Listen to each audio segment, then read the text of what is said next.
Cumprimento os irmãos com a paz do Senhor. Amém. Glória a Deus. Pode sentar, pessoal. Me deram a incumbência de falar sobre saúde.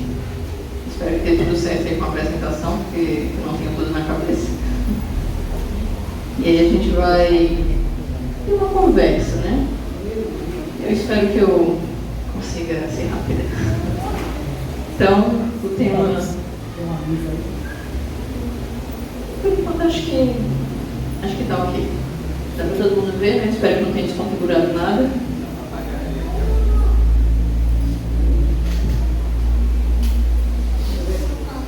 Melhor assim? Então, basicamente, é uma conversa. Vamos conversar sobre saúde. É um tema muito amplo. Aí os meninos são corajosos, porque eu já não consigo ser sucinta. Aí eles me dão um tema amplo, mas eu tentei trazer alguma coisinha. Pode passar. Bom, então eu queria primeiro falar o que é saúde. E aí, embora vocês talvez já estejam aí falando alguma coisinha, mas quando eu falo saúde, o que vem assim na cabeça de vocês? Tipo, eles falam assim, o Júnior tem saúde. Você diria que o Júnior tem saúde por quê? Tem energia. Mais o quê? Não tem muita, mas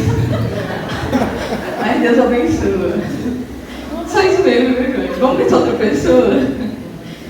Normalmente, quando a gente fala em saúde, a maioria de nós pensa o seguinte: se o Jean ele não tem nenhuma doença, se ele não tem diabetes, se ele não tem pressão alta, se ele não tem nenhuma doença nos ossos, se ele não está gripado, se ele não está doente, é porque ele tem saúde.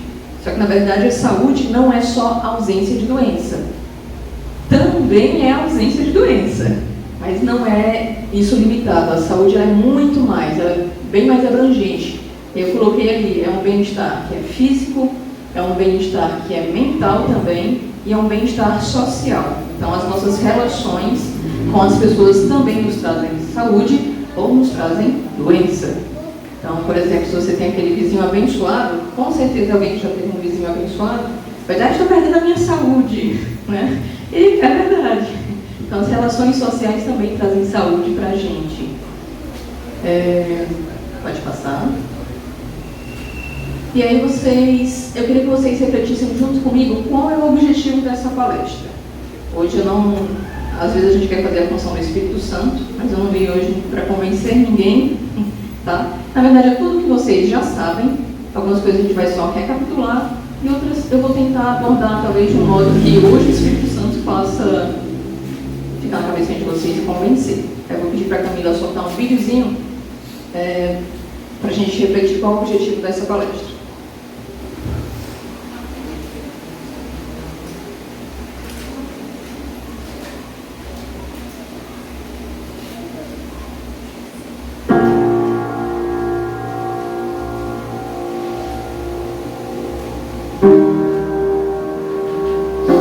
Como serão os seus últimos 10 anos? Você terá disposição bastante para brincar de pega-pega com seu neto? Será forte o bastante para colher cada momento?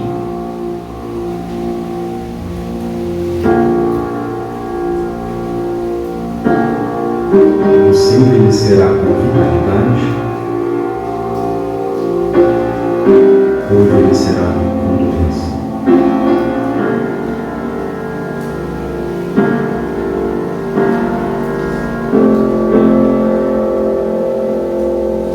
É hora de decidir.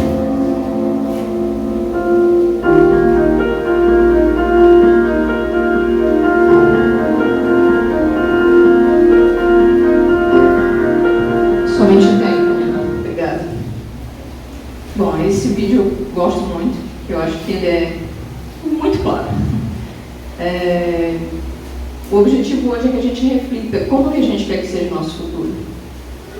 Tem muitas coisas que não estão nas nossas mãos, né? Muitas coisas a gente, de fato, não vai conseguir opinar ou fazer.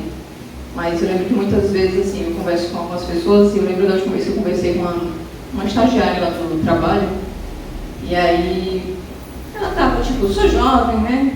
Posso fazer o que eu quiser da vida. Não exatamente exatamente nessas palavras, mas assim, não estava muito preocupada com o seu bem-estar, com a sua saúde, não que ela estivesse fazendo coisas assim, não, na verdade meio que estava, né? Porque ela não estava almoçando, ela só estava de lanchinho, e aí eu fui conversando com ela, dando uns conselhos, e aí eu lembro dela falando assim dentro do ônibus comigo, mas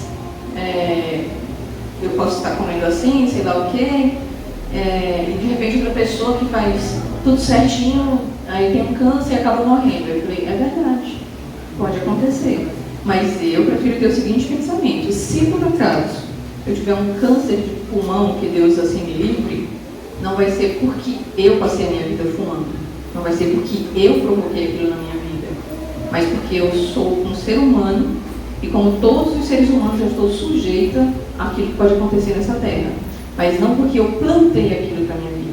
Então o objetivo hoje é para a gente escolher. O vídeo é muito claro. Como vai ser os últimos 10 anos da sua vida? O que a gente planta hoje é o que a gente vai colher. Então, por exemplo, massa muscular, a gente tem que ter depósito. Se você não tiver depósito de massa muscular hoje, quando você estiver idoso, você não vai ter. Passou dos 30, 35, vai diminuindo. Todo ser humano. Tá? Mulher depois da menopausa, pior tudo. O homem ainda fica melhorzinho ali.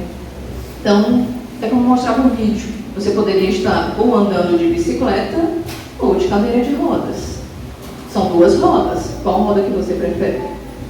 Você pode estar ou ajustando, no caso do homem, a gravata, ou ajustando ali o fio do respirador. Você pode estar olhando no relógio ou ajustando a pulseira no hospital. Tomando um suquinho porque não consegue comer no hospital, ou tendo um netinho do lado ali para brincar. A mulherada aqui, ou os homens, todo mundo, aqueles que tem calma, vai falar, eu quero ser avó, eu quero ser avó. Quer poder jogar o netinho para cima? Começa hoje. Essa é a vida, tá? Pode passar. Então, eu vou falando sobre alguns pilares da saúde. Atividade física, sono, alimentação e emoções, que a gente pode chamar de saúde mental. Na verdade, a saúde mental eu só deixei aqui para a gente saber que ela é um pilar da saúde, mas me falaram que vai ter algo mais relacionado a isso, então essa eu nem me atrevi. Essa é bem psicólogo, né? Mas para a gente saber que, na verdade, assim, a saúde é muito ampla, mas eu consideraria esses como os pilares principais, e aí eu coloquei ali do ladinho meio ambiente, lazer e trabalho, porque o lugar onde a gente vive também influencia a nossa saúde. É só olhar São Paulo, o meio ambiente, vamos falar aqui do trânsito. O trânsito de São Paulo adoece. Né? Tem coisas que talvez a gente não consiga mudar, mas aquilo que a gente conseguir minimizar, vamos minimizar, vamos melhorar. Tá bom? Pode passar. Bom, e aí todo mundo gosta de fórmula mágica. E eu trouxe uma. Eu queria perguntar quem aqui compraria e quanto pagaria por um medicamento que tem essas características aqui. É o mesmo medicamento e ele existe. Tá? Então você fica, será que é diferente? Não, é verdade.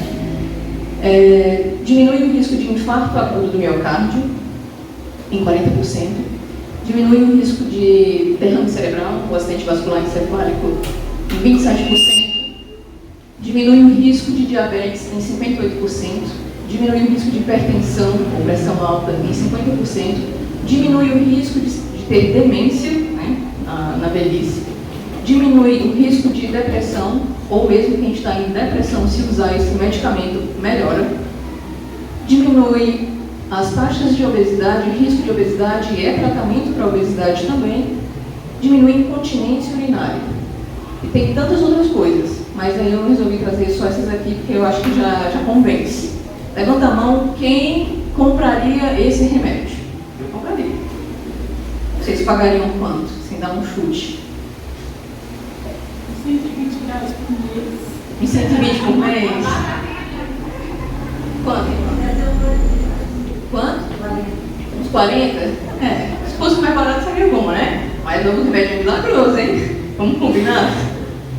E ele existe, tá, gente? É muito bom. Passa o próximo slide. Você tomaria um medicamento com essas características? É a mesma pergunta anterior. Eu não sei quem já entendeu, mas o medicamento anterior que eu falei está aí nessas cápsulas aí, ó. O que tem ali? Fala pra mim. Amiga, tênis, corda. Tênis, corda, capacete. Como é? Altera. É atividade física, gente.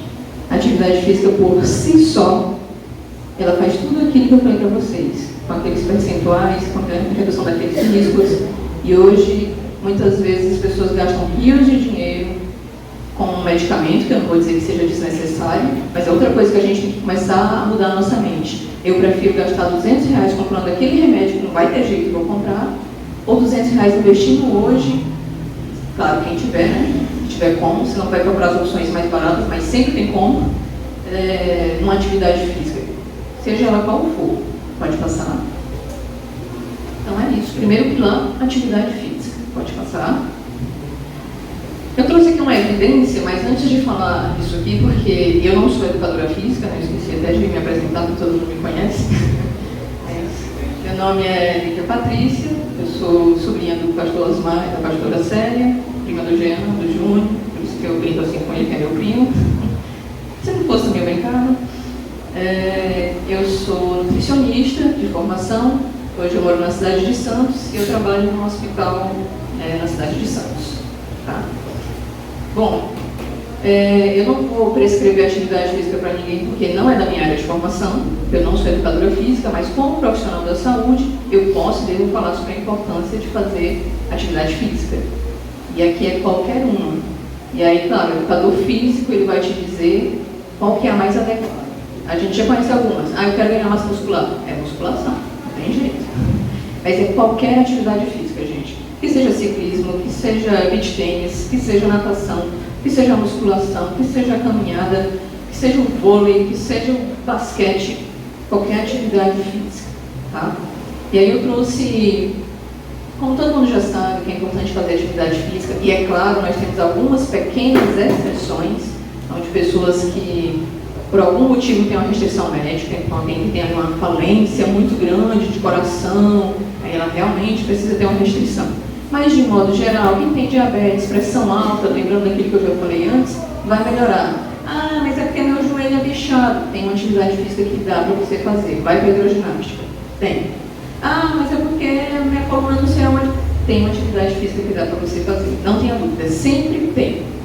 Com pouquíssimos momentos na vida, que realmente em algumas situações, eu tive uma lesão. Aí, naquele momento, você vai ter que descansar. Mas é naquele momento, não é a vida toda. Tá? Então eu trouxe aqui algo sobre atividade física e câncer. Só para a gente ter uma evidência, porque já saber que é importante fazer atividade física, todo mundo sabe. Então eu trouxe esse trabalhinho, que eles pegaram 45 artigos científicos, 45 publicações, e aí eles fizeram o que a gente chama de uma meta-análise, então eles olharam os resultados de cada um daquilo ali, fez uma análise estatística, vamos pensar talvez na linguagem mais simples, botou um aplicativo, fez uma compilação e chegaram nesse resultado, que é diminuir o risco da atividade física, diminuir o risco de câncer de bexiga, mama, colo, endométrio, esôfago, rim e câncer gástrico com uma forte evidência. Então, uma forte evidência é mais ou menos aquilo do tipo: qual é a chance de eu estar umas 10 horas sem me alimentar, estar na frente do prato de comida e comer pouco? É baixa, né? É uma forte evidência de que eu vou comer muito. Então, a forte evidência é isso, mostrou que é uma relação que é muito forte da atividade física para reduzir isso. Só que não só isso, esses tipos de câncer que eu falei, né?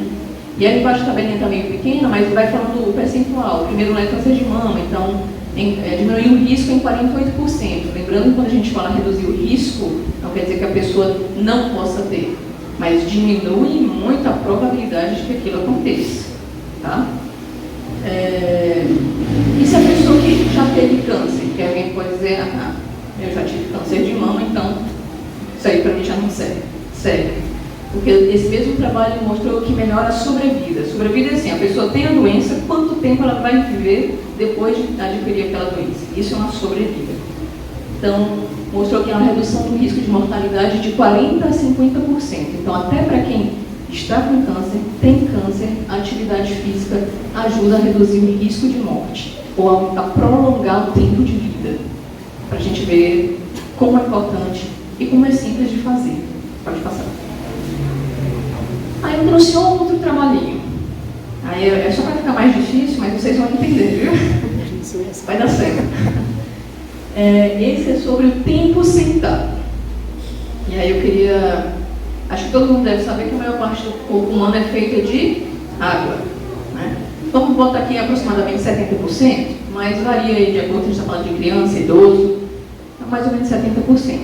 E aí eu vou perguntar para vocês, água parada dá dengue? Então se mexe, meu irmão, porque você tem água no corpo, tá?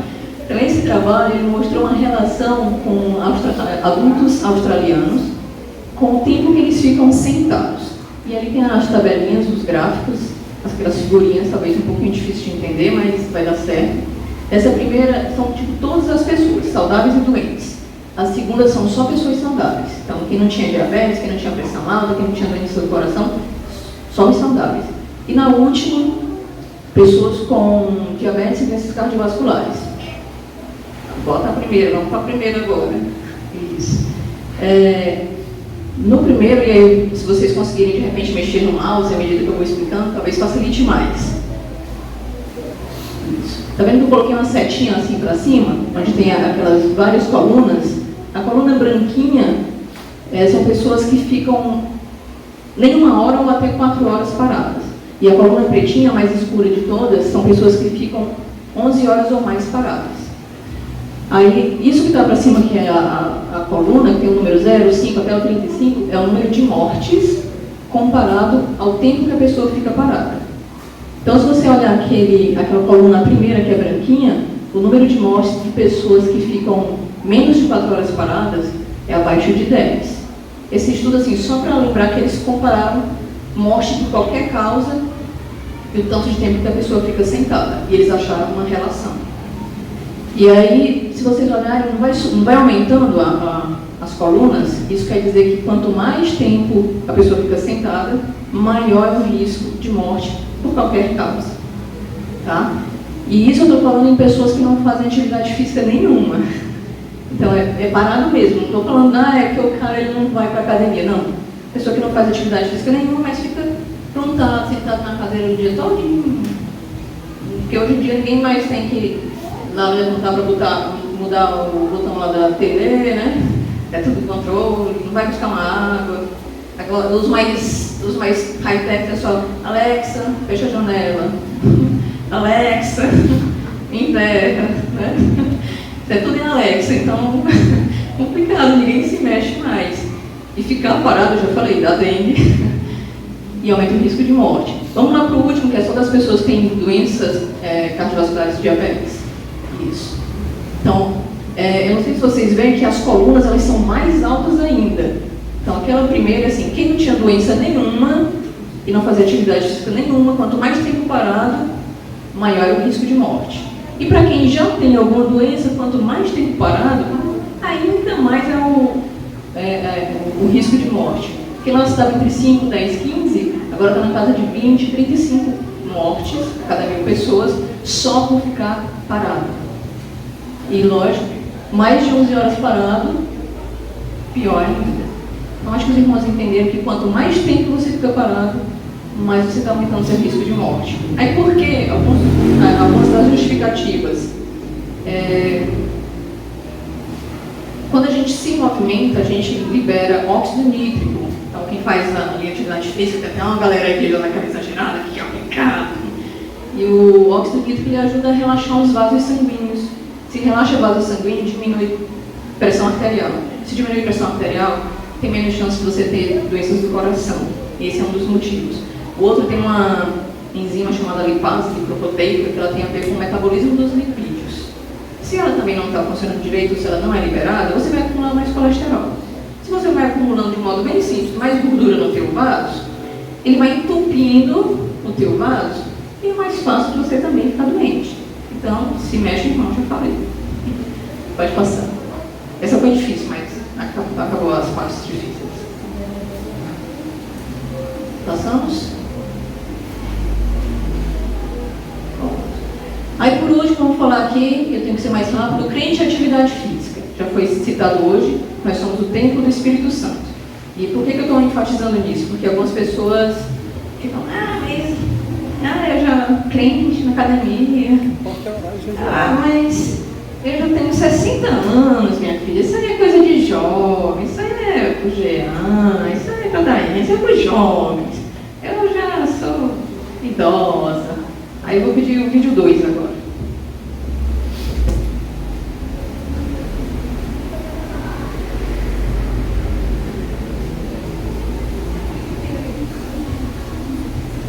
É do círculo de oração, hein? A realidade da senhora super forte, de 61 anos, mais conhecida como Irmã Marluce. Marluce mora na região de Jaboatão, em Recife, no norte do Brasil. Ela ficou conhecida por seus vídeos virais, que mesmo com sua idade acima dos 50 anos, levanta pesos que chegam a 100 quilos. Mãe de 3 filhos e vó de 4 netos, ela venceu a obesidade com incentivo de sua filha, praticando atividade física e mudando toda a sua rotina. Ao todo, já fazem mais de 7 anos de treino e os últimos 2 anos com foco total no CrossFit. Marluce ganhou o coração dos brasileiros com toda a sua dedicação e possivelmente possa competir mostrando toda a sua força com 61 anos de idade. Atualmente ela conta com milhares de seguidores e está em um crescimento absurdo nas redes sociais. Foi mais bem avaliado do mercado. Prontinho, gente, a irmã Marluce é um achado. É crente como a gente. Eu lembro que a primeira vez, acho que foi a minha irmã que me mandou, não esse vídeo, não lembro bem qual é o vídeo, é um vídeo dela levantando aquelas barras assim, aí eu olhei e achei, nossa, eu falei, é montagem. Aí eu mandei para minha irmã, isso deve ser montagem. Não é montagem, é verdade. Como disse o Emerson, é crente do ciclo de oração. E ela começou a, se não me engano, a praticar atividade física com 56 anos. Eu não sei exatamente a idade dela hoje, mas eu sei, ali naquele vídeo 61, mas eu não sei bem o ano do vídeo. Acho que ela está com 63, agora por aí. E ela ganhou o coração dos marombas, só para vocês terem noção. Às vezes todo mundo fica, mas é que eu sou velha, não sei o que, não é pra mim. A irmã Marluce tá aí. E o que eu acho mais legal da irmã Marluce é que ela é crente do ciclo de oração, e eu já vi assim, vários outros vídeos do tipo de caras assim, que fitness, marombas, eles falam assim, irmã Marluce, uma senhora crente do coque, e fala com respeito e admiração. Olha só, além de você estar cuidando da sua saúde, você ainda está influenciando pessoas positivamente em relação ao Evangelho. Então, sejamos irmãs Marluces. Pode passar.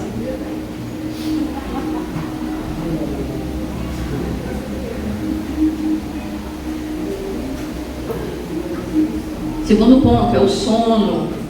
E aí no slide eu deixei, priorize o seu sono. Pode passar. Algumas coisas a gente vai passar um pouquinho mais rápido, outras nem tanto, tá? Qual que é a importância do sono? Tem aquelas que a gente já sabe, quem não dorme bem não descansa, não revigora, mas ele tem essas e muito mais importâncias, que é fortalecer a imunidade. Enquanto a gente dorme, nosso organismo ele vai reconstruindo proteínas, inclusive as células do sistema imune são proteínas. Então vai fortalecendo a tua imunidade, consolida a memória. Então, aquela pessoa que está estudando, tem uma prova amanhã, aí não dorme. Eu fazia isso, ficava a noite toda estudando para fazer a prova. Mas é o conhecimento de computador, é memória RAM. Você lembra, enquanto está ali usando, lembra. Passou 2 dias e esqueceu. Então, consolidar a memória é isso, é realmente guardar. Liberação de hormônios. Então, por exemplo, o hormônio do crescimento é liberado enquanto a pessoa dorme, e especialmente o adolescente, né? Não é à toa que o adolescente dorme. Descansa e revigora e ajuda a manter a saúde mental, que ajuda na higiene do cérebro, porque o nosso cérebro também vai trabalhando, e parece que não, mas ele vai ficando cheio de bichinhos ao longo do dia. Você dormiu, aquilo vai sendo retirado também do seu cérebro. Quantas horas eu devo dormir? Aí depende da sua faixa etária, mas de modo geral, de 7 a 9 horas. Se a criança está lá um pouquinho mais, se é idoso entre 7 e 8, mas entre 7 e 9 horas. Pode passar? E aí eu trouxe aqui um pouquinho só para a gente entender como que funciona o sono. O sono ele é dividido em fases, que a gente tem aquela impressão que dormir é feito uma pedra, glória a Deus. Aí a gente pensa que dormir só foi quietão e acordou, mas na verdade o sono ele é cíclico. Então ele tem essas fases chamadas de fase REM, que é o chamado movimento rápido dos olhos. É uma sigla em inglês, e as fases não REM, que é essa fase 1, fase 2, fase 3 e fase 4. Pode deixar um pouquinho menor mesmo, que eu preciso mostrar meio que os dois ao mesmo tempo. Aí, tá bom, então. Então, a fase 1, que é a não REM, ela é rápida, é a transição da vigília, que é o momento que você está acordado ali para o sono, e ela é rapidinha. Você foi dormir, deitou, aí sabe aquele momento que você começa a cochilar, o batimento cardíaco começa a ficar mais lento, aí a respiração também, às vezes você tem uns espasmos, eu não sei quem já experimentou isso, acontece nessa fase do sono. Você vai relaxando, então ela é rápida, de 1 a 5 minutos, daí, se nada te atrapalhou até então, você segue para a segunda fase do sono, que é a fase 2, que é o sono, ele vai ganhando um pouquinho mais de profundidade, é um sono mais intermediário, aquele batimento cardíaco vai relaxando, vai diminuindo ainda mais, a respiração, o cérebro vai começando a emitir menos ondas, as ondas vão ficando mais calminhas, ou seja, você vai, entre aspas, né, desligando. Ela dura aí de 10 a 60 minutos, passou dessa fase, nós vamos para a fase 3, que é o sono profundo. E essa fase do sono profundo, ela tem muito a ver com imunidade, ela tem muito a ver com criatividade, ela também tem um pouco a ver com memória. E aí essa fase 3 do sono, a temperatura corporal, ela costuma cair ali, pelo menos 1 grau, a pessoa, as atividades do cérebro, ela já está relaxada, tudo está bem mais relaxado, inclusive os músculos, tá? E aí ela dura entre 20 e 40 minutos. Aí por fim, a gente vem para essa fase REM, e ela é chamada de REM porque você está com o olho fechado, mas seu olho é como se você estivesse olhando tudo ao redor, então são movimentos rápidos dos olhos. Ela é como se fosse uma fase ali de transição entre estar acordado e dormindo. E é uma fase super importante também, que ajuda nessa parte da higiene. Normalmente é a fase que a gente sonha. Se você não lembra que você sonhou, não é porque você não teve sonho REM. Todo mundo sonha. Mas normalmente a gente lembra dos sonhos quando a gente está na fase, alcançou esse nível, né, que é a fase REM. E aí ela dura de 10 a 60 minutos, ela começa um pouquinho mais longa, depois ao longo da noite ela vai diminuindo.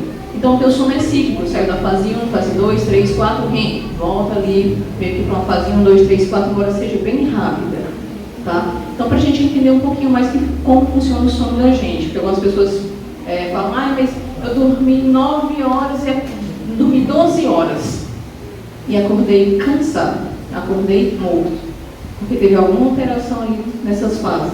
Não evoluiu bem para uma fase 3, que é o sono profundo, para o REM. Então, aí houve uma quebra nesse ciclo e aí o sono não ficou bom. É por isso que não é só quantidade de horas, mas qualidade do sono também é importante. Pode passar? E aí, quais são os fatores que interferem na qualidade do sono? A idade. Então, crianças vão acabar dormindo mais, tendo mais sono, idosos nem tanto. Luminosidade.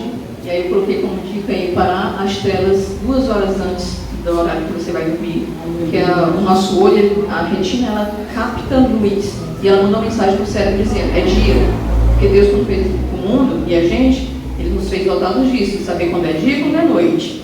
Como diz a Bíblia, há tempo para todas as coisas. Então, dia é para estar acordado, noite é para estar dormindo, foi assim que Deus fez. Então, o olho, ele recebe luz, ele entende como se fosse dia. Se é dia, acorda, desperta, bora para cima. Se ele não está recebendo luz, ele entende, hora de dormir. Então, quem já teve aquela experiência de ir para um lugar assim, bem distante, que só tem você, Deus e os grilos, é maravilha. Aí, é 7 horas da noite, aí você diz, nossa, deve ser bem 11 horas, aí você vai dar uma noite, meu Deus, só são 7h30, né? Só são 7 horas. Eu não sei quem já teve essa experiência, mas é mais ou menos isso, a luminosidade é tão baixa, né? Ou a escuridão é tão grande que isso vai te relaxando. Isso vai fazendo você ir mais rápido para a questão de dormir. Outra coisa, botei ali luz amarela no sentido de que hoje eu sei que é difícil não estar nas telas, mas é importante, a gente tem que vigiar com isso. Então coloca teu celular pelo menos no modo noturno, porque aquela luz branca ou luz azul, ela ativa ainda mais o teu cérebro, deixa ele ligadão, o tempo todo. Aí as ondas cerebrais que eu falei, você vai dormir, mas elas estão lá, a todo vapor. Aí tu acorda e diz, nossa, parece que eu nem descansei. Não descansou mesmo, porque elas não descansaram, porque o cérebro não parou. O corpo foi vencido pelo cansaço, mas o cérebro continuou trabalhando. Então coloca pelo menos a luz amarela que diminui um pouco esse efeito. Outra coisa que interfere a qualidade do sono são os distúrbios do sono. Aí é algo que precisa ser tratado, né? Eu coloquei a apneia do sono, é a pessoa que de repente ela para de respirar e aí ela acorda, porque na verdade ela está morrendo, ela está respirando, ela acorda, aí ela respira de novo. Sonambulismo, entre outras. O uso de álcool atrapalha demais entrar na fase do sono REM. Ainda bem que todo mundo aqui é crente, só que fosse a título de informação. Por isso que eu não estou falando não beba, não fuma, porque isso é das piores coisas que existe. Mas como eu estou falando para crente já sabe. Então pulei essa parte, tá? Mas não esqueçam. Estimulantes após as 15 horas. Café, mas não é só café, chamate, chocolate. Mas então café 9 da noite não me atrapalha a dormir. Pode não te atrapalhar a dormir, mas vai interferir nas fases do sono. Então, toma cuidado. Padrões de sono recente, o que é isso? Se a gente passa uma semana tendo uma noite mal dormida, você vai levar um período maior de tempo para regularizar o teu padrão de sono. Se você ficou 3 dias ou 5 dias que você teve que acordar, não teve padrão, não foi dormir na hora X e acordou na hora X, não, ficou tudo quebrado. Isso ainda vai te atrapalhar por muitos dias. É por isso, especialmente jovem, adolescente, toma cuidado. Estou de férias, aí vai dormir 3 da manhã hoje, no outro dia vai ser 5, no outro é meia-noite, no outro é 1, aí acorda 10, acorda 7 da noite, fica todo bagunçado. E fica bagunçado mesmo, teu cérebro também, inclusive teu padrão do sono. Outra coisa importante, que tem a ver com o padrão de sono, o certo, que é chamado de cronotipo, entre outras coisas, é você dormir no mesmo horário e acordar no mesmo horário, ou mais ou menos no mesmo horário todo dia. Deus nos fez para ter rotina, gente. Rotina é uma coisa que faz muito bem para o ser humano, inclusive para a mente.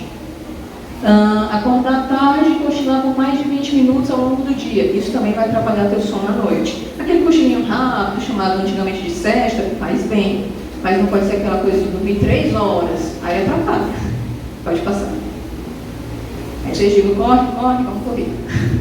O que ajuda a dormir melhor? Banho quente, próxima hora de dormir. Mas isso só aqui em São Paulo, se você estiver lá no Nordeste, não faça isso. Tá?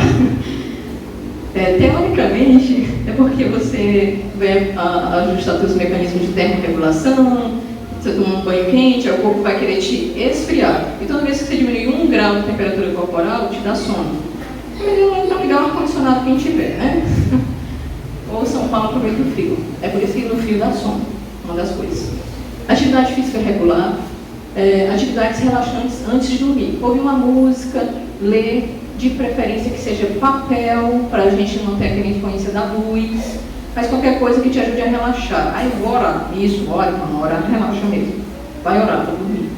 Ambiente com pouca luz e barulho e manter o padrão do sono, que foi aquilo que eu falei de rotina. Acordar e dormir em horários semelhantes. Aí eu botei uma dica bônus. Eu tenho dificuldade para dormir, o que eu posso fazer? Os chás calmantes. Camomila, erva cidreira, cidrão, erva doce. Mas eu preciso de um pouquinho mais forte. Chá de mulungu. Não tome por mais de 3 meses, para você também não viciar seu corpo, mas pode tomar 2 vezes por dia. E uma delas antes de dormir. Ajuda muito. O chá de mulungu ainda não resolveu. Aí você vai com suplemento. E o melhor deles é a melatonina. Porque, inclusive, é esse hormônio que é liberado à noite para a gente poder dormir. Tá? Mas aí você conversa também com os especialistas para você não fazer de todo modo. Eu conheço um suplementozinho com nome etéreo, mais ou menos, mas primeiro a gente tem que saber se a pessoa realmente precisa daquilo. Já fez atividade física, já tirou as telas, está fazendo a higiene do sono, que você não está fazendo, não tem por que já ir para subir a escada se você ainda nem foi no primeiro degrau, já teve o último, uma coisa de cada vez. Mas tá aí a dica boa, isso ajuda. Próximo. Agora eu trouxe um negócio assim, eu vou falar bem mais rápido. Eu achei esse trabalho muito interessante, que existe uma relação entre a hora de dormir e doenças cardiovasculares. Olha só, que coisa, meu Deus, como pode? Foi um estudo com britânicos, né, Inglaterra, pegaram bastante gente, 88 mil adultos, a idade deles era entre 45 e 79 anos. O estudo durou 6 anos, né, que as pessoas foram monitoradas por 6 anos. Cada pessoa foi monitorada durante 1 semana. Eles colocaram como se fosse um reloginho que conseguia medir se aquela pessoa estava dormindo bem ou não, se ela tinha avançado para as fases do sono, de acordo com o negócio de batimento cardíaco, temperatura corporal, por aí vai. E aí eles descobriram que dormir entre 22 e 23 horas, né, quem dorme entre 10 e 11 da noite, diminui a chance de ter doença cardíaca. Olha só. Tá vendo? E isso, ou também ao contrário, quem dorme mais tarde do que isso, aumenta a chance de ter doença cardíaca. Isso é pior, sabe para quem? Para as sortudas, sempre mulheres. Então, mulheres, para nós dormir mais tarde é pior ainda do que para os homens. O estudo não conseguiu dar assim eu não consegui entender uma explicação causal, mas eles acharam essa forte relação. Então, fica a dica. Quem puder dormir quanto mais cedo, antes da meia-noite, durma. 7 horas. Dormir também muito cedo, no caso dos britânicos, também não era fator de proteção, mas entre 10 e 11 foi considerado o melhor horário para eles. Mas quem dorme com as galinhas, acorda com as galinhas. É padrão do sono. Se é todo dia do mesmo jeito, ok. Agora hoje eu dormi com as galinhas, amanhã eu vou dormir com, sei lá, com os morcegos. Aí não, você bagunça o teu cérebro. Pode passar, não quero ir embora. Terceiro pilar, alimentação. Esse vai ser o mais demorado, mas eu vou chinelar aqui, prometo. Bora. Pode passar. Pronto. Irmãos, eu trouxe aqui como sendo 10 passos para uma alimentação saudável. Eu queria dizer para vocês, se vocês entrarem na internet, o Ministério da Saúde tem um guia, que é para o povo brasileiro, chamado Guia Alimentar da População Brasileira, disponível para todo mundo. E aí ela fala mais ou menos como todo brasileiro deveria se alimentar. Isso, claro, que é de um modo geral, tem as especificidades. Se a pessoa falar para mim, é que eu tenho doença renal, eu estou fazendo hemodiálise, aí a tua dieta vai ser totalmente diferente, porque você é um caso à parte, tá? Mas até para quem tem diabetes e pressão alta, se seguir as dicas do guia, vai ajudar muito. E aí lá ele traz essas 10 dicas. Eu vou mais ou menos ler rapidinho, porque tem mais pra frente que eu falo de outras coisas, mas é aquilo que a gente já sabe. Todo mundo já sabe que fruta é de Deus, verdura é de Deus, industrializado é do demônio, então não precisa ficar repetindo, todo mundo já sabe. Mas fazer dos alimentos in natura a base da alimentação. O alimento in natura é aquele que veio praticamente como Deus o trouxe ao mundo. Então a berinjela, ela continua sendo a berinjela de onde ela foi feita a colheita até a tua mesa. Então esse é um alimento in natura, ou seja, no seu modo natural. Agora o caldo quinó, de onde foi que nasceu aquilo ali, pelo amor de Deus? Eu estou falando de marca até, né? Não era nem considerado marca, não é considerado. Fica na igreja. Aquilo ali nasceu da indústria, no laboratório, gente. Aquilo não é um alimento natural. Aquilo é o que a gente chama de alimento ultraprocessado. Mais na frente, talvez eu fale um pouquinho, mas como é que eu vou saber se o alimento ele é ultraprocessado? Por que é ultraprocessado? Porque passou por muitos processos, por muitas mãos, por muitas modificações. Então, é quase como se fosse assim, um dia foi um ser humano, agora é o Robocop, tá? É só nada. Então, se você olhar na lista de ingredientes e não tiver coisas que você costuma ter na sua despensa, é porque ele é ultraprocessado. Se lá tiver escrito alho, manjericão, você conhece essas coisas, né? E se tiver trifosfato de amônia? Oi? Alguém sabe o que é isso? Não. Então é porque é ultraprocessado. Tá? A dica é bem simples, é essa. O que mais? Utilize óleos, gorduras, sal e açúcar em pequenas quantidades ao cozinhar, todo mundo já sabe. Eu vou pular alguns. Limite o consumo de alimentos processados, a gente vai falar deles um pouquinho mais na frente. Quando você for comer, preste atenção quando você estiver comendo. Isso é difícil, inclusive, para mim, no mundo moderno. E prestar atenção é assim: você sentou na mesa para comer, é para comer. Não é para comer, responder a mensagem no celular, assistir o jornal, ainda gritar com os filhos, entendeu? Não, é para comer. Porque senão, quem já passou por isso? Eu vou assistir um filme, pipoca. Está aqui comendo. Nossa, mas já acabou. Então, você comeu tudo e nem viu. Porque você não estava consciente. Então, a gente tem que ter consciência daquilo que a gente está fazendo até para a gente poder aprender. Vamos pular esse slide para a gente ganhar tempo. Depois vocês podem procurar lá no Ministério da Saúde que eu falei. É só digitar Guia Alimentar para a População Brasileira. Vai aparecer. Vai aparecer também. Então, o que é a alimentação saudável? Que aí as cores aqui não ficaram tão boas, Isso é chamado de pirâmide alimentar, ou seja, tudo que está na base é aquilo que a gente deve preferir. À medida que vai ficando lá no topo, que vai ficando menor, quer dizer que é para consumir menos. Então, prefira os tubérculos, ali, a batata doce, para não ter para ver, os grãos integrais, as verduras, as frutas. Aí a segunda lá é modere. O que tem lá? Azeites, gorduras, sal, açúcar. Limite, o que está para limitar são os alimentos que eu falei que são os processados. O processado, mais ou menos, você pega a sardinha, e tem a sardinha em lata. A sardinha em lata seria um alimento processado. Não é dos piores, mas é um alimento processado. Então, limite. E por fim, o último é o evite. Aí lá é aquilo que o Satanás botou na cabeça de vocês, que é o que é de mais gostoso que tem na terra. Tá? Todas as besteiras, todos os docinhos. Ai meu Deus, porque tudo que é bom não é saudável. Isso aí é a intriga da oposição. Passa. Pode passar. Bom, então, alimentação saudável, consumo indicado. O que é indicado para a gente comer? Frutas, aí você quer ter uma porçãozinha de 3 a 4 por dia. Eu sei que foi lançado aí o desafio de uma fruta por dia. Tudo bem, o importante é incorporar hábito. Eu comia 0 frutas, tinha aversão a frutas. Se eu passasse na frente de uma, até me coçava, dava urticária. Então, se você está comendo uma, ótimo, mantenha. Porque daqui a pouco você vai começar a sentir falta e vai querer comer mais. Aí você chega nesse nível aqui, tá? Verduras e cereais integrais. E para cereais integrais, embora tenha ali um desenho de um pão integral, preciso fazer um adendo que tem que tomar cuidado. Que a indústria ela é terrível. Então, hoje em dia, você vai comprar um pão e tem assim, ó, 100% natural. Aí a pessoa pensa que é o quê? Ele é 100% integral. Não, eles mudaram, colocaram aquilo como sendo o nome do pão, tipo, pão do Jean, 100%. Mas de trigo ou de coisas integrais só tem 30%. Então, tem que ficar mais de olho nos rótulos. Mas, de modo geral, os cereais integrais, sim, consuma.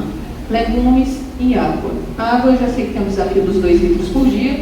Lembrando que 2 litros de água não é do tipo, tem que beber 2 litros. Pega aqui, 2 litros, acabou. Não, é ao longo do dia. Tá? Você tem que estar hidratado, é ao longo do dia. Tem uma recomendação, que é em torno de 30 até 50 ml de água por quilo de peso. Mas, de modo geral, 2 litros vai suprir a maioria das pessoas. Quem for maior assim ou mais forte, mais de 2 litros. Pode passar.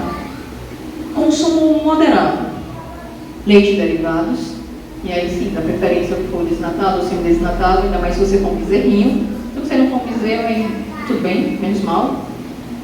Carnes, frangos e peixes. Lembrando que aqui eu não estou dizendo que não é para comer. Só para lembrar que na base da alimentação não é a carne, não é o carnívoro. Até saiu, acho que esses dias aí na internet, não sei quem que viu, um cara que fez uma dieta na cabeça dele, vozes da cabeça dele, de dieta carnívora. E ele estava com várias gorduras, tipo na mão, nos olhos, ele ficou com depósitos de gordura. Que estava só carne, manteiga, leite. Então, eu não estou dizendo que não é para comer, estou dizendo que é um consumo moderado. Eu não vou comer 1 quilo de carne no almoço, vou comer 2 fatias. E quando eu falo carne, é carnes de modo geral, é frango, é peixe, carne vermelha, carne de porco, suínos, carnes de modo geral. De preferência aos grelhados. Não posso fazer cozido? Até pode, mas escolhe um corte magro e não me acrescenta óleo. Tá? A questão do cozido é mais isso. E como os grãos, que são as leguminosas de modo geral, pode passar. O que eu devo evitar, que é consumo restrito, óleos e gorduras, especialmente as frituras. E aí é tudo questão de saber escolher. Eu vou comer um frango, é melhor que eu coma ele empanado ou filé de frango? O empanado vai ter mais gordura, embora ambos possam ser fritos, mas você acrescentou ali ainda o trigo e aquilo que ficou ali, ó, sugado no trigo. Então eu prefiro o filezinho ali que foi frito em pouco óleo, tá? Então quase na chapa, né? Evite doces, bebida alcoólica, essa aqui para quem não é crente evite, mas para quem é não tome. Que na verdade não foi feita para o ser humano usar, essa é a grande verdade. Eu não trouxe aqui, mas aumenta o risco de câncer e não tem uma dose que é considerada segura. Isso não sou eu que estou falando, é o próprio Instituto Nacional do Câncer. Então, não, se consumir só um copinho, Não. As evidências falam que o álcool, ele prejudica a célula e ele pode sim, em qualquer dose que seja, aumentar o risco de câncer. Então, para o viciado a gente diz evite.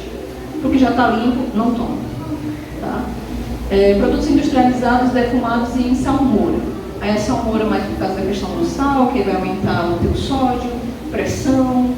Os defumados, porque aumenta o risco de câncer também. A gente pensa que não, mas os defumados, os salaminhos da vida, eles aumentam muito o risco de câncer. Então, evite, tá bom? Toma cuidado. Próximo. Vamos falar então das gorduras. Quais evitar, quais consumir. Aí tem uns nomes estranhos lá em cima, mas embaixo tem uns exemplos para facilitar. Então, gorduras saturadas e gorduras trans. Gordura trans é outro negócio que foi o ser humano que inventou. Você pega um óleo que é líquido, aí eu vou mudar a natureza do óleo que é líquido e vou fazer com que ele fique sólido. Isso é uma gordura trans. Então, é difícil explicar porque eles jogam hidrogênio e o negócio fica duro. O teu cabelo está molinho, joga lá que ele fica duro. Margarina, um dos exemplos. É que hoje a indústria também já está mudando um pouco, porque a gordura trans, todo mundo sabe que a gordura trans é perigosa. Hoje eu encontro muita gordura trans. Biscoito recheado. Nos recheios você encontra bastante. Aí hoje eles estão mudando por umas gorduras meio que saturadas, esterificadas. É ruim do mesmo jeito, tá? Se não for até pior. Mas a indústria vai ouvindo o povo e vamos mudar o apelo. Não resolve. Então, evite gordura aparente de carnes, os embutidos, então salames, linguiças, isso aí são exemplos de gorduras saturadas ou trans, tá? Pele de frango, aí é gordura trans. No rótulo, procure por gordura hidrogenada. Então, você vai ver lá no lista de ingredientes, você tem lá gordura vegetal hidrogenada, porque não vai vir assim, gordura trans, que a indústria de alimentos ela não é contra, né? Então, mas é isso. Onde eu encontro muito biscoito recheado, margarina, como ele falou. E qual que é a gordura que é boa, então? São as insaturadas, que normalmente são as líquidas. Eu trouxe a top das tops, que é o azeite de oliva. Mas qualquer gordura vegetal, ou óleo, né? Na verdade, o óleo vegetal, eu não posso dizer que ele é ruim para a saúde. O excesso disso, sim, porque óleo é óleo e óleo tem calorias. Então, o óleo engorda, sim. Então, tem que tomar cuidado, sim, mesmo os que são considerados mais saudáveis. Então, azeite de oliva extra virgem, sem dúvida, está lá no topo, inclusive do preço, né? Que não era para estar tão caro assim, mas está no topo. Mas tudo bem, o óleo de soja, o óleo de milho, ok. Girassol para cozinhar, sim. Você pode até temperar uma salada com aquilo ali se você quiser, mas lembrando que a quantidade é pequena do mesmo jeito. Porque hoje também tem uma coisa que as pessoas acham, eu vou fazer então, nossa, não pode comer óleo, eu vou fazer com banha de porco. Pior coisa que você está fazendo, porque é uma gordura saturada. Tudo que vem de animal é gordura saturada, é aquilo que vai entupindo as artérias, ela é sólida. Aí alguém diz, mas a minha avó cozinhava com gordura de porco. Verdade. Mas a Alexa, que sua avó tinha, era 10 meninos. Né? Alexa, fecha a janela para mim. A sua avó, ela tirava água do poço. A sua avó caminhava. A sua avó botava uma bacia de boca na cabeça e ia lá com um fiacho, sei lá o que é para onde que ia. E era tudo manual. Então a sua avó gastava aquilo que ela estava comendo. Você não. Então você não come. A não ser que você queira envelhecer igual o vídeo daquele moço lá que eu falei. Tudo bem, você come. Escolha sua. Outras gorduras boas pra gente, para as que não são tão caras assim. Abacate, acho que abacate ainda está dando para comprar, né? Se tiver na promoção. Castanhas, nozes, amêndoas, o próprio amendoim também. Mas vamos lembrar, são gorduras boas, mas são calóricas. Não é porque ela disse que é bom, agora eu vou. Porque o brasileiro tem uma tendência de se uma coisa é boa, então eu tenho que comer muito. Não necessariamente. Toma cuidado com isso, moderação. Linhaça, peixe, pode passar. Fibras, de modo bem geral, eu quis trazer as fibras porque é uma coisa que é muito negligenciada. A gente encontra muito nas frutas e nas verduras, e alguns cereais integrais também. O que são fibras? De modo geral, como se fossem carboidratos que você não vai digerir, ele não vai te dar calorias. Aí algumas pessoas dizem, eu não sou boi para estar comendo alface, né? Algumas pessoas falam, eu não sou boi para estar comendo alface, eu não sou grilo, não, gafanhoto. Aquilo vai me dar calorias? Aquilo vai me alimentar? Não, não vai. Mas vai alimentar as bactérias que você tem no intestino. E se você quer ser uma pessoa saudável, você tem que alimentar essas bactérias que você tem no intestino. Porque a gente vai ter 2 tipos de bactérias no intestino. A boa e a ruim. A boa, ela te protege das doenças. Então aqui está o teu intestino. Ela faz como se fosse uma barreira. E aí, às vezes você come um negocinho que é ruim, mas ela não consegue passar aquela barreira, porque as outras bactérias, como se fossem soldados, elas vão lá e eles exterminam. Aqui não. Só que você não alimenta o teu intestino para ele ficar saudável, a célula do teu intestino, aí vai gerando capim. Aí vai gerando, na verdade, bactérias ruins. Então as fibras, além de promover saciedade, então para quem quer perder peso, comer pouco, fibras dá saciedade, porque tem 2 tipos de fibras, mas eu não vou entrar nesses detalhes. Mas as solúveis, vamos falar da aveia, todo mundo já viu que se você deixar a aveia, que seja na água, que seja num leite, esqueci minha aveia, quando você voltar lá, ela absorveu tudo aquilo ali, né? Então é chamado de fibra solúvel. Então ela dá saciedade por isso, ela forma um volume no teu intestino. Aí eu vou dar outra informação também, eu queria tanto reduzir meu colesterol, fibras. Qual? Se eu não souber qual, mais barata, aveia. Porque ela tem esse poder como se fosse uma esponjinha de pegar aquela gordurinha que você comeu ali nas refeições e ela leva junto com as fezes. E toda vez que a gente libera o ácido biliar, aquilo vem colesterol junto. E se você liberou e foi junto com as fezes, o teu fígado vai ter que produzir mais. E se o teu fígado tiver que produzir mais, ele vai ter que tirar do teu sangue. Então isso vai diminuir o teu colesterol. Simples assim. Mas não é só um dia, né? Vamos combinar. Aí aqui só estão exemplos de alimentos que são fontes de fibra. Essas fibras tão boas, mas eu não sei onde eu encontro. No farelo de aveia, no grão de soja, na quinoa, na cenoura, na couve, na maçã, pode passar.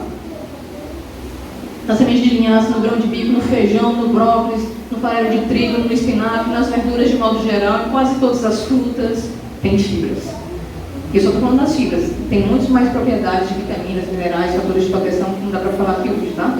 Pode passar.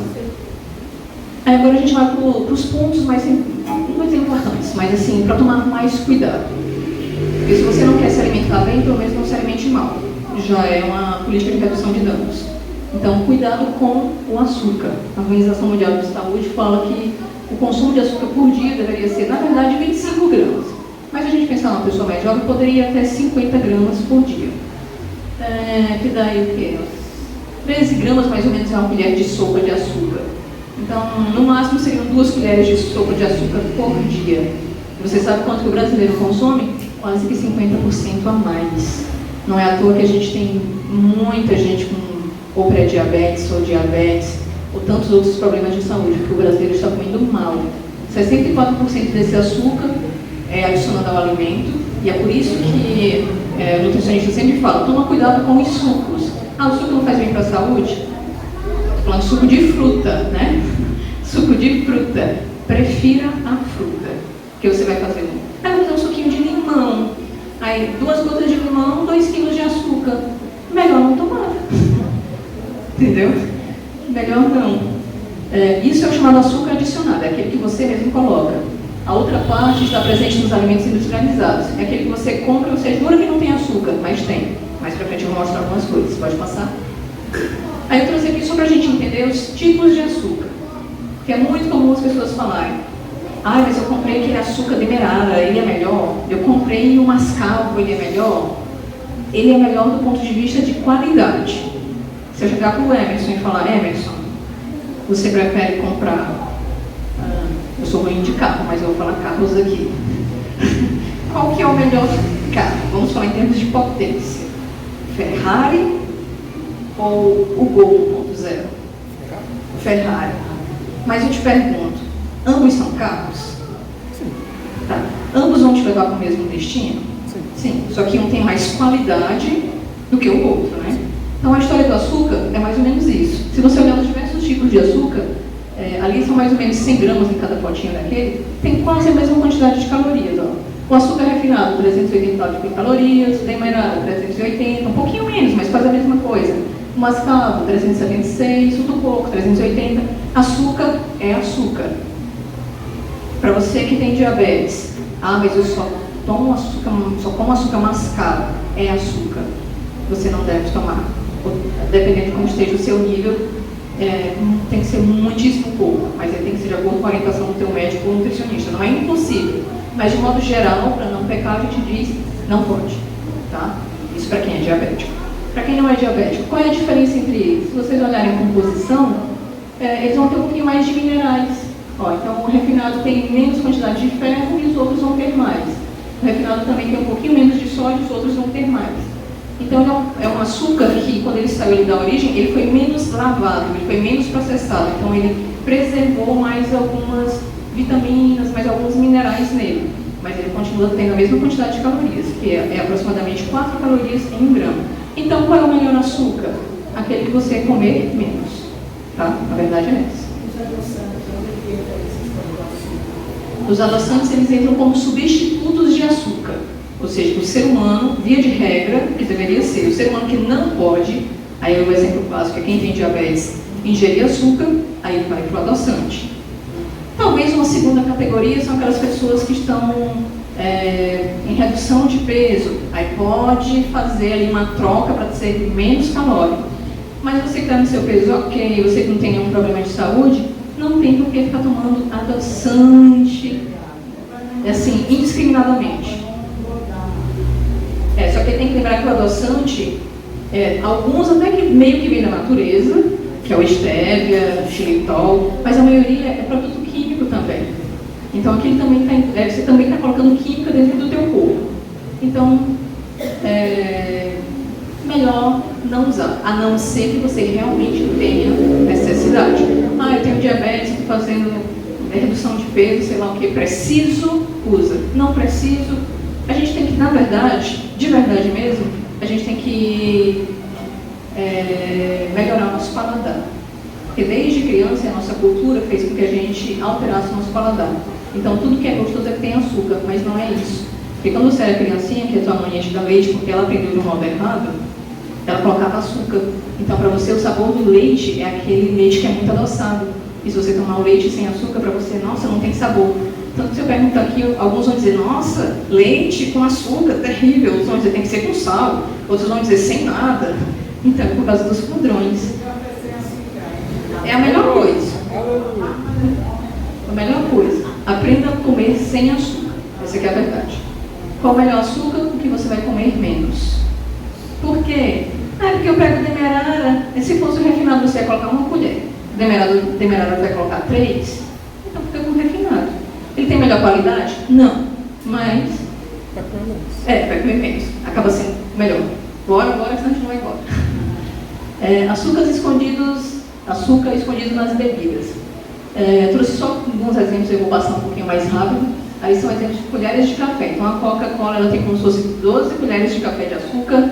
Aí o mais terrível que a gente está vendo aí é o todinho. E as crianças estão tomando o quê? Só todinho. Vai para a escola, todinho. Volta da escola, só todinho. Aí a gente tem que dizer o que para eles? Tadinhos. Porque tá fácil na vida da criançada. É por isso que adoece. Aí eu vou dizer uma coisa para vocês que é alarmante em uma pesquisa. A gente está comendo tanto açúcar que, se eu não me engano, daqui a 10 ou 20 anos, tem uma pesquisa que mostra que, se eu não me engano, 40% da população do mundo vai ter diabetes. 40%, gente. É como se eu pegasse aqui 10 pessoas, 4 vai ter diabetes. A cada 10 pessoas, 4 tem diabetes. Vai ter diabetes. A gente está comendo muito mal. A gente está destruindo o nosso corpo e a nossa saúde. Pode passar. Aqui são outros exemplos de onde tem bastante açúcar. Eu vou mostrar aqui só a esfirra, porque a gente tem a tendência de achar que açúcar é só em coisa doce, né? Mas não é. Ó, a esfirrinha lá é equivalente a 1 colher de açúcar, tá?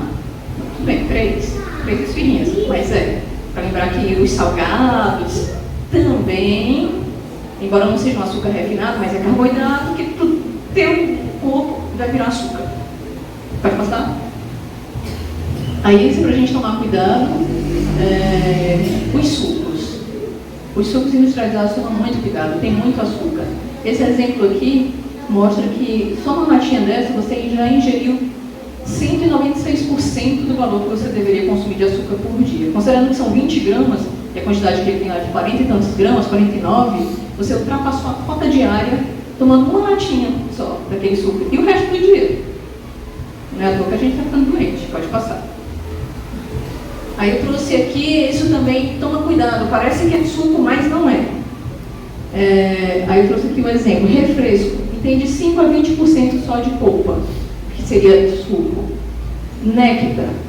Néctar é um negócio impressionante. Faziam até comercial com os passarinhos, cantavam, eles vinham nas frutas, era uma coisa linda. Néctar, para dar a ideia que é o negócio mais profundo, mais puro que tem, mas é o mais puro açúcar, tá bom? A indústria de alimentos é complicada. Tem 20 a 50% de polpa, o resto é açúcar ou água. E aí o suco integral, sim, ele tem 100% de polpa e pode ter até 10% de açúcar, pode passar. Aqui eu vou citar só alguns, para a gente ter também cuidado. 4 unidades de biscoito recheado, 40 gramas de açúcar. E por que eu estou mostrando isso? Para a gente tomar cuidado com as nossas escolhas alimentares. Porque muitas vezes o que a gente fala? Ai, nossa, eu estou morrendo de fome. Não, já sei, eu vou comer aqui só 3 biscoitinhos.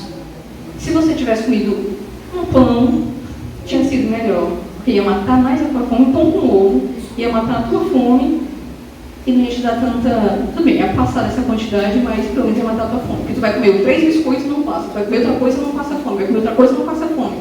O saldo vai ser muito maior. O conceito de açúcar, a gente pode entender tudo que vira glicose? Sim. Dependendo desse conceito de açúcar, a gente pode entender como tudo que vira glicose. Sim. E tudo que vira glicose não foi usado no corpo vira gordura. De modo bem simples, o conceito é esse. O corpo não usou e armazenou. Então, todo açúcar que não foi usado é armazenado como gordura. Tá? Pode passar. Como eu identifico, então, se tem açúcar? Que eu estou ensinando vocês a não serem escravos da indústria de alimentos, para a gente ser mais inteligente. Se tiver um nome óbvio, açúcar refinado, tem açúcar. Se terminar em ose, então você viu lá, destrose, frutose, xarope de frutose, isso é na lista de ingredientes. Pega o rótulo, lista de ingredientes, aí você vai ver isso, tem açúcar. Se terminar em ídio, monossacarídeo, disacarídeo, polissacarídeo, são açúcares também. Xarope de milho, xarope de guaraná, xarope de arroz, que a pessoa diz assim, deixa eu ver se tem açúcar. Tem só xarope de milho. Tem, e um açúcar bem terrível. Esses xaropes e essa frutose que é da indústria aumentem muito o risco de gordura no fígado. Muito. Então, só madeira. E tudo aquilo também pode ser natural. Amido é açúcar, tá? E eu não estou aqui condenando todos os açúcares, é só para a gente ficar mais esperto nas nossas escolhas. Para a gente saber, nossa, eu já comi um negócio que tinha um pouquinho mais de açúcar, então deixa eu diminuir esse e outro agora. Porque tudo é questão de escolha, não é? Nada aqui é proibido, é só saber montar. Tá bom? Pode passar? E aí vocês estão assim, né? Quanto açúcar? Pode passar. Passa a Camila. O outro também para tomar cuidado, sal. Do mesmo jeito que eu não estou demonizando o açúcar, mas falar que tem uma recomendação, a mesma coisa é para o sal. O sal é tempero, o sal é conservante, o sal dá sabor, mas o sal também não é para ser consumido em exagero. Porque o sódio contido no sal de cozinha, embora ele seja um nutriente que é essencial para o organismo da gente, em excesso vai aumentar o risco de pressão arterial, né? Vai passar. E doenças do coração por consequência. Então, quanto eu devo comer de sal por dia? Passa. A Organização Mundial da Saúde fala que são 2 gramas de sódio por dia. E isso, pegando o sal de cozinha, são 5 gramas por dia de sal. É como se fosse uma colherzinha de sobremesa, mais ou menos, ali, entre café e sobremesa de sal, por dia. Isso estou falando por pessoa, né? E alguém pensa, mas isso eu coloco só no arroz. Mas é um arroz para quantas pessoas? Tá? Estou falando por pessoa. Pode passar. Para a gente ver como a gente também foi ensinado a comer excesso de sal, excesso de açúcar. Ó, o brasileiro come em média 12 gramas de sal por dia, sendo que ele deveria comer 5. É a diferença dessas colheres aí, pode passar. E aí, para mim, pior do que o sal que você está vendo é o sal que você não está vendo, que é o chamado sal oculto. Porque quando você está colocando sal ali na comida, você diz, nossa, eu exagerei. Aí você compra um negócio e você diz, não tem sal, não tem sódio. Tem. E você dá só alguns que para mim é o pior de todos. Caldo de galinha. Ali, ó, 2.156 miligramas de sódio. Ou seja, com um único cubinho dessa bomba atômica aí, você já consumiu todo o sódio que você deveria consumir no dia. paçoca, caldo de galinha, esses temperinhos industrializados têm muito sódio. Aí a irmã está lá jejuando, orando todo dia, Deus baixa a minha pressão, Senhor, esse inimigo é a minha vida, Deus destrói esse inimigo, e eis que hoje te revelo o inimigo. Aí é o caldinho que você está colocando, porque o sazon, a mesma coisa ali, você bota o caldo de galinha na galinha, aí o sabor no feijão, do arroz no arroz, do macarrão, ou seja, você colocou em tudo, você deve ter consumido ali uns 50 gramas já, sem dúvida, né? Num único dia. Então, isso afeta a tua saúde. Ah, mas eu não tenho pressão alta hoje. Porque você vai ter. Se você continuar assim, você vai ter. É só questão de tempo. Pode passar, porque a gente não tem mais tempo, já está no meio. Pode passar. Aí eu trouxe outros exemplos de sódio oculto, né? Então, eu já falei do caldo quinol, que dá 100% da tua ingestão. O molho shoyu eu acho que já é um pouquinho mais conhecido, mas 2 colheres você já consumiu 80% do que deveria. Vamos para o outro grande vilão, o miojo. E se for o miojo com aquele temperinho, então já era, que aqui é só o miojo, sem o tempero, 50%, com o tempero chega nos 100%. Então cuidado com os embutidozinhos da vida, as mortas da vida, as mortadelas da vida, os salaminhos especialmente, tá? Eu nunca vou poder comer isso aqui? Vai. Mas com moderação e que não seja todo dia. E lembre de beber água também depois, tá bom? Ajuda o rim, passa. Como eu vou saber a quantidade de sal, açúcar nos alimentos? Pode passar. Olhando o rótulo, a gente tem que aprender a olhar o rótulo. Pode passar. Aí onde é que eu olho? Tá vendo ali, ó, informações nutricionais. Olha escrito lá embaixo, sódio, 446 miligramas, equivale a 19% do que você precisa naquela porção. Qual é a porção? Tá lá em cima, ó, porção de 100 gramas. Em média, 5 pedaços daquele negócio que você estava comendo. Aí você já sabe, nossa, em 5 pedaços disso aqui, eu estou consumindo 19% do que eu precisaria de sódio, né, por dia. Lembrando que 100% seria o todo, que é um 19%. E tem outras coisas. Os carboidratos seriam os açúcares, tá? Mas tem tudo, ó, carboidrato, proteína, gordura. E depois que olhar isso aqui, eu vou ver o quê? Lista de ingredientes. Para ver o que tem ali na... O primeiro nome que vem na lista de ingredientes é o que tem mais.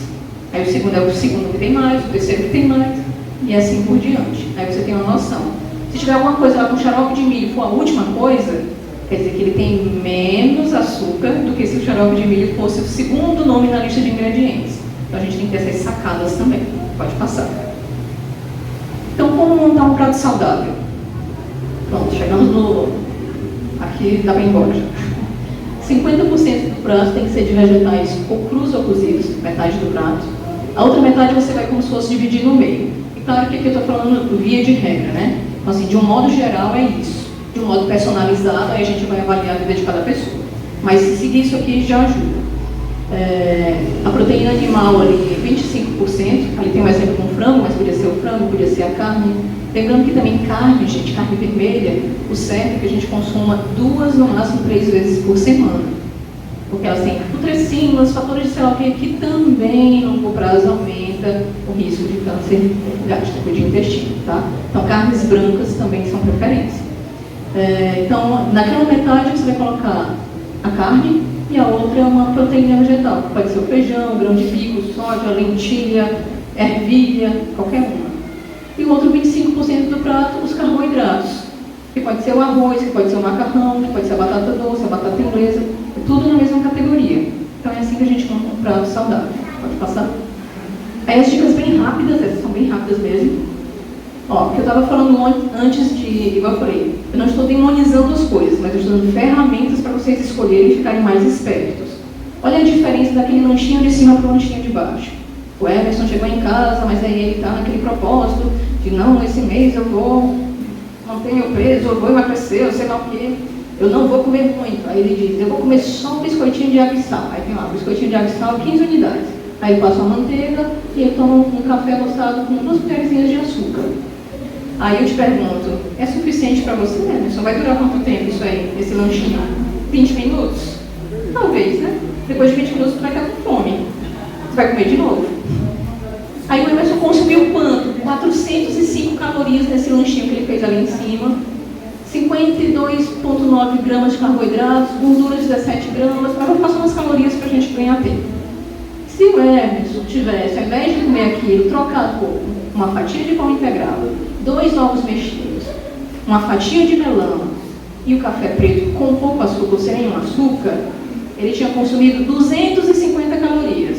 Eu te pergunto, aquele lanche de baixo dura quanto tempo? Mais de 1 hora, pelo menos, né? 2 ovos mexidos, pão, melão, café. Então, o tempo de ficar saciado é maior. E você consumiu ali quase que metade de calorias do exemplo acima. Então, para a gente entender como as escolhas alimentares, elas são importantes.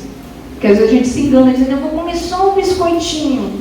Aí não passa fome, meia hora você vai comer mais biscoitinho. Se tivesse feito uma refeição, tinha sido melhor. Vamos passar. Aí outras trocas aí, eu vou falar aqui do pão. 2 pães com manteiga, 609 calorias. Se tivesse pego um pão com um ovo, tinha sido menos calórico, mais saudável. Então, gente, assim, a dica não é essa, mas fica como dica. Troca aí a margarina, a manteiga, pelo ovo. Pode ser até mesmo pelo queijo, sendo um queijo branco, vai te dar mais saciedade. Outra dica, especialmente para quem quer perder peso ou ficar mais saciado. Sempre que for comer, coloca uma fonte de proteína juntos. Então, pode ser o ovo, pode ser um pedaço de carne, o iogurte, tem proteína, ela demora um pouquinho mais para ser digerida, ela dá mais saciedade. E se puder incluir a fibra, perfeito. Então, o iogurte com aveia, ó, você já tem ali uma fonte de proteína e fibras. Fala, Cléber. Eu queria falar que a gente está falando de lanche, hoje a cantina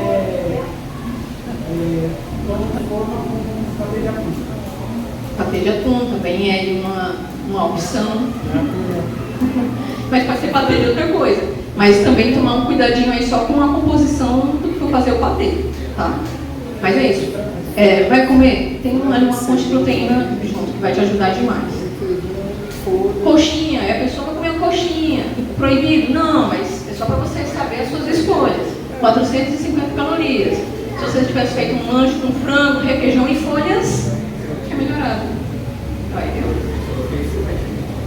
O lanche de hoje? Frango, cenoura, milho, requeijão, folha. Melhor alface. isso do que os 14 biscoitos com margarina, com café com muito açúcar, com fome, vai comer de novo. Pode passar. Por último, e agora é por último mesmo, embora o nosso quarto pilar tinha sido lá a saúde emocional, as emoções, mas como vai ficar com outro tema, eu vou falar de check-up. Então a gente já falou de pilares que isso sim trazem saúde, mas eu não posso dizer que todo mundo precisa todo ano passar no médico, fazer exames, tá? Homens não tenham medo de passar em consulta médica, porque muitos falam, eu não vou atrás de doença. Você não precisa ir atrás da doença, ela vem atrás de você. Você está indo, na verdade, atrás da solução. Essa é que é a verdade. Quanto mais cedo você for, mais chances você tem de se recuperar mais rápido. Então não tenham medo. Homens, a partir aí dos 40 anos, tem que fazer exame de próstata. Tem que fazer pelo menos o exame de sangue, que é o chamado PSA. O câncer de próstata é um dos que mais matam homens no mundo e no Brasil. Assim como o câncer de mama nas mulheres. Então, mulheres, ficar em dia aí com o gineco. Eu sei que o sistema de saúde pública não é tão bom assim, mas se você começar a agendar a sua consulta hoje, eu tenho certeza que nesse ano você vai conseguir ainda passar com o médico, fazer aquele check-up para ver como é que está o teu colesterol, seus triglicerídeos, sua glicemia. Homens, não negligenciem. Vai fazer xixi, tem ardência, tem dor, o jato está fraco, é um sinal de que tem alguma coisa alterada na próstata. Não, você vou falar isso pro médico? Vai, porque ele está lá para te atender para isso mesmo. Então, não negligencie, tá bom? Deus criou esses profissionais justamente para ajudar a gente. Então, check-up é outra coisa que é importante. Então, essa semana agora aí, ó, segundou, já começa a agendar e vai atrás. E eu repito, você não está indo atrás da doença, porque a doença vem atrás da gente. A gente está indo atrás da cura, tá bom? Deus abençoe todos vocês. E eu agradeço minha rica oportunidade.